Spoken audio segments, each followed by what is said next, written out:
Rhythms. Have you ever heard people talking about rhythms in figure drawing? What are they talking about? I have no idea. I think they're just making up stuff to sound fancy and smart. No, I'm just kidding. It's actually something that's going to add a ton to your drawings. So let's get some of that good stuff, some of that rhythm into your skill set. My name's Kenzo, and this is Love Life Drawing. Okay, so I don't think there's like a formal definition of what people mean when they're talking about rhythms in figure drawing, but this is what makes sense to me, and I think it's going to be useful to you too. Last time we looked at how you can find flowing curves that run through the points of the figure that we see, and the figure's going to throw up loads of points that connect through different flowing curves, and we might think of the rhythm then as how those flowing curves relate to each other, which is just as important as the curves themselves. Now, I've got a bad habit of using analogies about things I don't understand. And I don't understand music, and that's the analogy we're going to use for this video. So if we say that, the points on the figure that we can see, they might be the notes. Well, then the flowing curves that kind of tie those notes together would be like chords.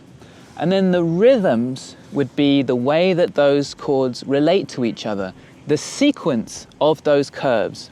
That's what creates the music, and that's what the rhythms would be like. So let's really quickly look at some of the ways curves can relate to each other. Now, these curves flow the same way, and they kind of repeat each other. In some ways, they're part of the same flow. They're harmonizing with each other. They guide the viewer's eyes in the same way. In Michael Hampton's book, he calls these repeating curves, which is a great way to describe them, I think. These curves are symmetrical, they're offset from each other, they sort of flow into each other, and each curve carries on the energy of the last one and kind of brings it back. So this is a term I've just completely made up, but sometimes the curves kind of branch out from each other. They're not really repeating curves, and they're not offset counterbalancing asymmetrical curves. It's more like they're vines growing out of each other. And when that happens, there is still, to me at least, a kind of harmonious rhythm through these curves. They're still working together. So if you can create drawings that bring out these rhythmic relationships between the curves, the viewer's eye is going to start to follow those curves and feel that rhythm with you. And that's when things really start to get interesting. So notice in this rhythm game how the notes and chords come offset to each other. They don't all come at once, they go in a sequence. So one hits, then the next one hits, then the next one, and the way that they're sequenced and the gaps between them creates the music.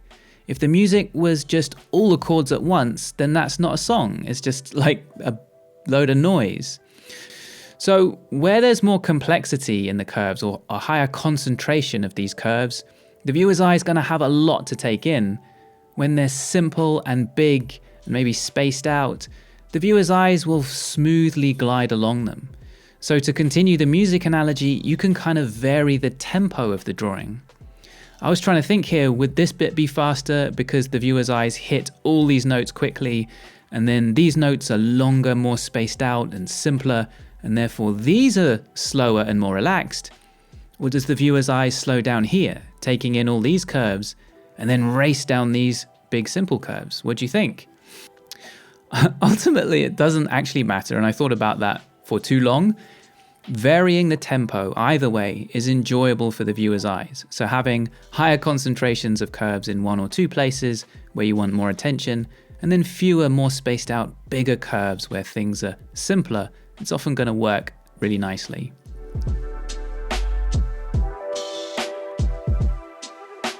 Now, another thing that's going to bring attention is where there's a sharp change in the flows of the figure. And here they're all bringing us this way, but then they suddenly turn a sharp angle here. And it's like, ugh! There's no flow from here to here. It's a jarring break in the flow. And these pattern interrupts bring interest and variety, but you probably don't want to overuse them and have too many all over your drawing.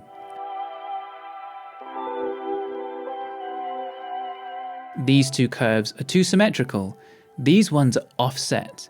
The viewer's eyes can follow these curves in a kind of sequence, and now they create music. So just to clarify, it's not a problem to have two curves right next to each other. You know, we looked at those repeating curves. If you have two curves that flow the same way, that complement each other, they can be right next to each other. The problem is just symmetry. That's the only thing to really avoid, is two symmetrical curves like a pair of brackets, right? Somehow those curves kill each other off. And so that's just something to avoid. Now, even a figure just standing creates rhythms because of the way the figure's put together. The rib cage tilts back and the pelvis tilts forward naturally, which helps us stay upright. It's actually something that's quite unique to humans who stand upright, and then that creates asymmetries. So in a side view or a three-quarter view, you could see these natural rhythms through the figure. From the front, if the person's just standing straight up, those asymmetries might be lost and the figure gets quite symmetrical. So it's harder to find rhythms in that instance. Now, usually any action that the human figure does, there's naturally going to be a bit of a rhythm to it. Like when people reach forward with one arm, their other shoulder might come back and create a little bit of an asymmetry there. There's often going to be some kind of interesting rhythm in natural movements of the human body. Now, a really common thing you'll see is contrapposto, where there's more weight usually on one leg, which pushes the pelvis up on that side, and then to maintain balance, the rib cage angles back the other way, and that creates a natural set of asymmetries and a squash side against the stretch side. Or in the legs from the front, there are natural asymmetries which create rhythms, and an arm tends to have a general outward curvature to it, which creates repeating curves.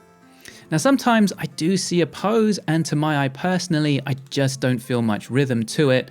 And so sometimes if you can't find a rhythm in a pose, it's not your fault necessarily. So how are you going to achieve a sense of rhythm in your drawings? Well, if you're still working on the stuff we looked at in the first part of this series, the landmarks and the angles, I wouldn't worry about the rhythms and stuff too much, you know? That's something to worry about later on. But if you feel ready to do it, a great place to start is by studying the rhythms that your favorite artists have found in their gestural drawings. How do their curves relate to each other? You can do studies of their drawings to really learn about that. Now, you can then start trying to do all of this in quite a manual way. What I mean is that you might not be feeling it in an intuitive way yet, but you can fake it till you make it, which honestly I think works pretty well in a lot of learning about art. You probably shouldn't fake it till you make it if you're a surgeon or something, but if you're an artist, you definitely can.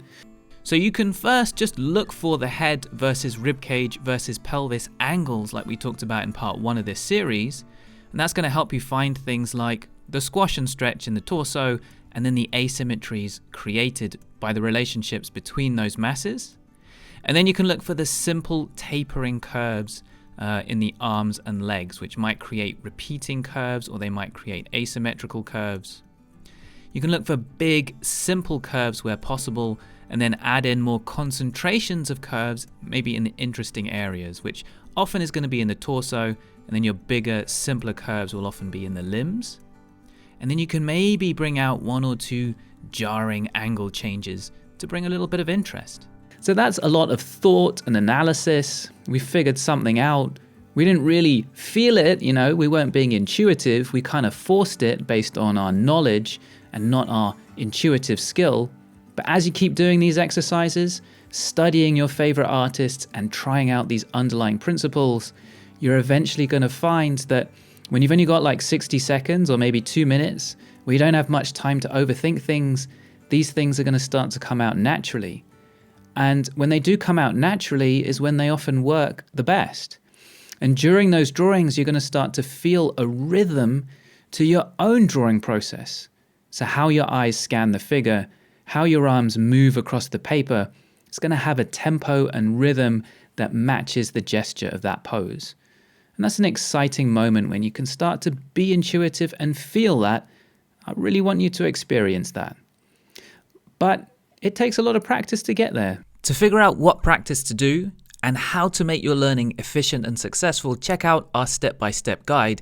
It's a list of skills you need in order, because the order is really important, with questions to help you figure out if you can move on to the next skill yet, and links to resources to help you learn each skill. So It's really cool, it's really useful, it's free. Check out the link below. Plus, there should be 2 more awesome videos up on the screen. Check one of them out, and I'll see you over there.